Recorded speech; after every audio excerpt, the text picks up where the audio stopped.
ายดีพี่น้อง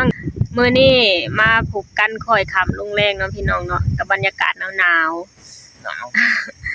ๆสมกับเป็นมาอยู่บ้านนี่ก็คอยเฮ็ดคอยสร้างไปอลีไปพี่น้องคือมื้อนี้นะสิพากันไปซื้อท่อมาใส่ทางเขาบ้านเนาะพี่น้องเนาะเพราะว่าเฮือนเขางันเบาดอนกับชาวทุ่งน่ะยังบ่มีทางเข้าบ้านเนาะพี่น้อง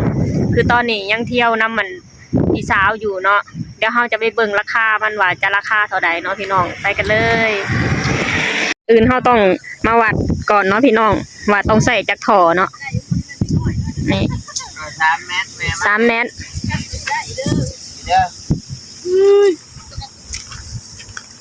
กัดยังใส่หนาเดือนอ้าวมันบ่ได้ต้นน้อยเนาะมันต้นใหญ่6 เมตร6 เมตร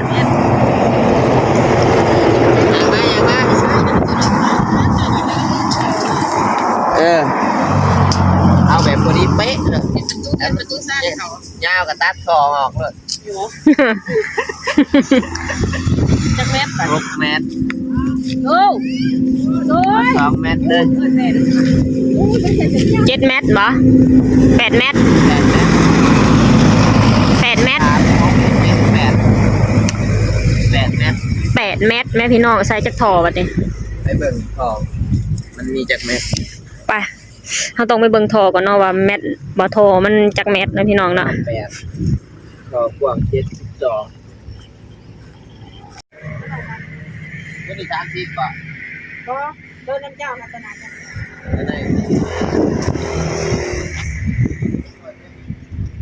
30น่ะ2,000อยู่ว่าง70บ่แม่นบ่นี่แน่30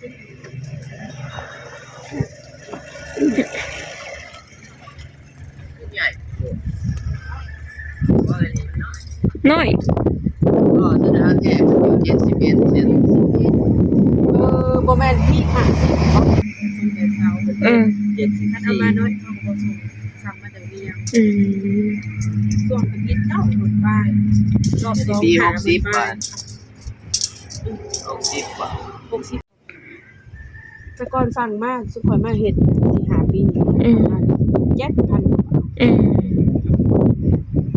มากูหมื่นแฮงแพงนั้น10,000ป้ายพุ่นแล้วแบบเซานั่นเป็น20,000กว่าบาท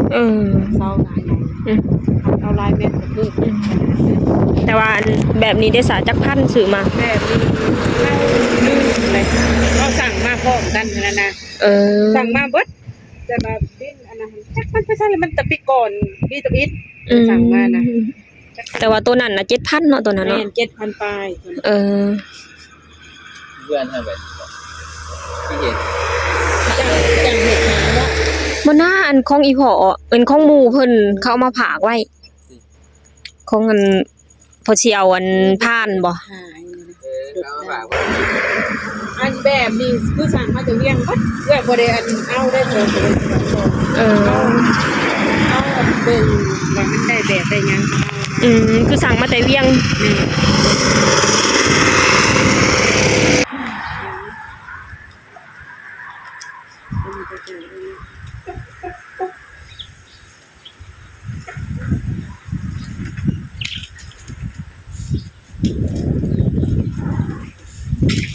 ไม่ต้องมีเงินเนาะ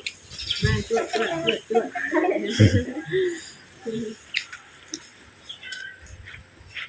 องนำผิดแสนนะ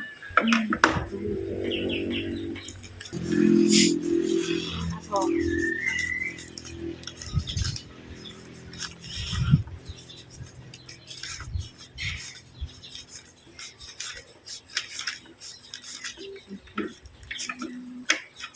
เท่าไรนะ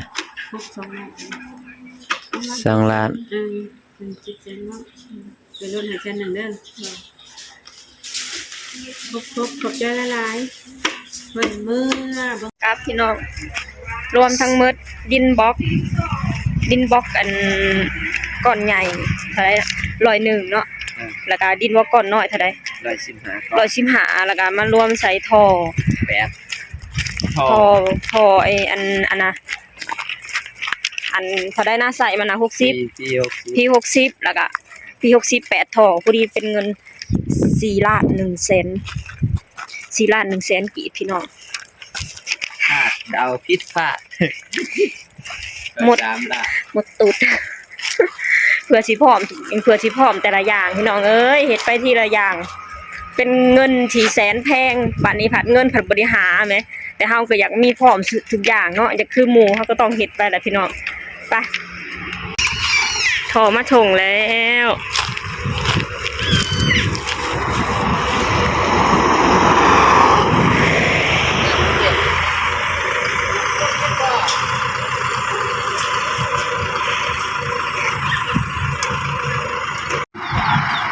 แล้วก็ผ่าน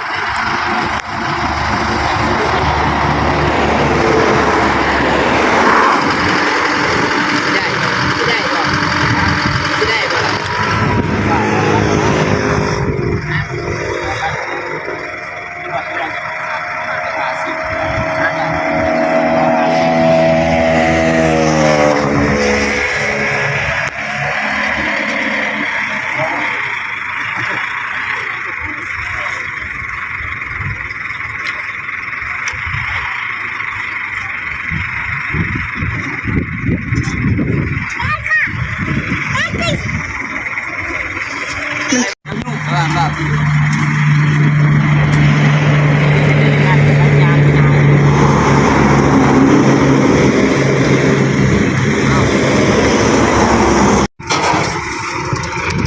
เอาถอลงแล้วเนาะพี่น้อง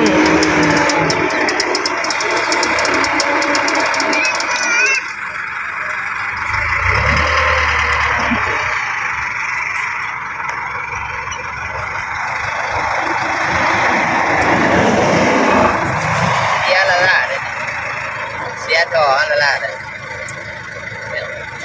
เชียร์ยัง เสียเอาไว้รอพิธีกันเสียต่อกันเดี๋ยวต่อรอพิธีล่ะต่อเขาตัดเขาต่อกันเดียว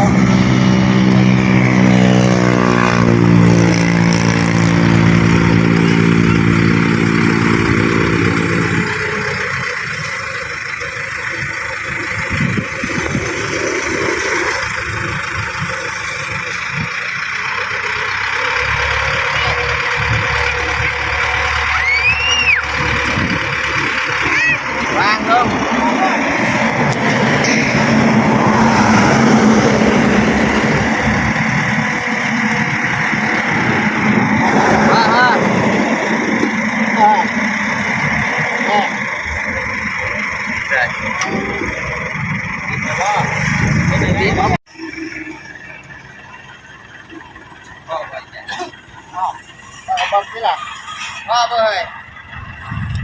มันหอดแต่นี่มันหอดแต่นี่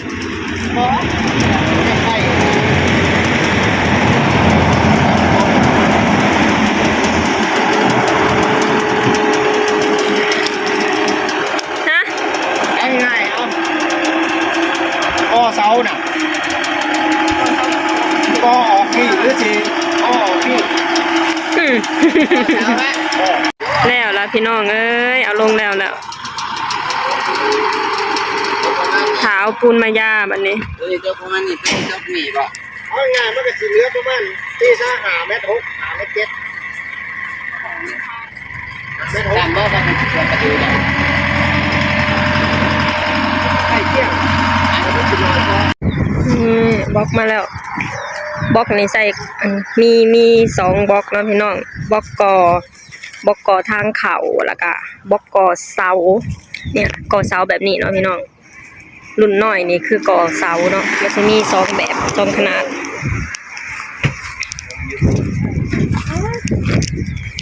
ลง YouTube นี่ บ้านยูทูบเบอร์ อันนี้คือบล็อกก่อทางเขาเนาะพี่น้องบล็อกใหญ่อันนี้คือบล็อกก่อเสาเนาะ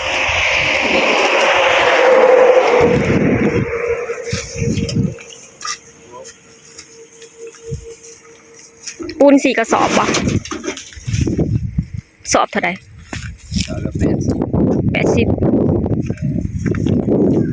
ปูนเขียว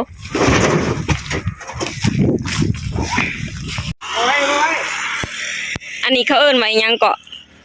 โปะปูนบ่ เนี่ยปูน เอาอันนี้นะ ดาบท่อ สาดทอเอา เอาปูนมาสาบทอ ต่อทอ สาบทอพี่น้องสาบแล้วเอาดินมาใส่ สร้างเหตุจึงปืนโอ้ต่อแตก สาบแล้วก็ก่อจะเอาพอปูนอันนะคะตัวลูวิทนะหน่อย115บอกใหญ่นี่101เด้อพี่น้องรวมทั้งเบิดนี่คือ4 ล้านก็ตกเป็นเงินไทยกับประมาณ 6,000 เนาะพี่น้องเนี่ยกว่าจะพร้อมไปแต่ละอย่างเนาะพี่น้องเนาะ อยากมาแล้ว ก่อทางเข้าแล้วก็ก่อเสาบอกหน่อยนี่คือเอาก่อเสาแล้วก็บอกใหญ่นี่ก่อทางเข้าเนาะพี่น้องมื้อนี้สตูก็จะขอจบคลิปลงเท่านี้ก่อนเด้อฝากให้พี่น้องกดไลค์กดแชร์กดติดตามให้ช่องบ่ดอนชาแนลเด้อสบายดีสวัสดีค่ะ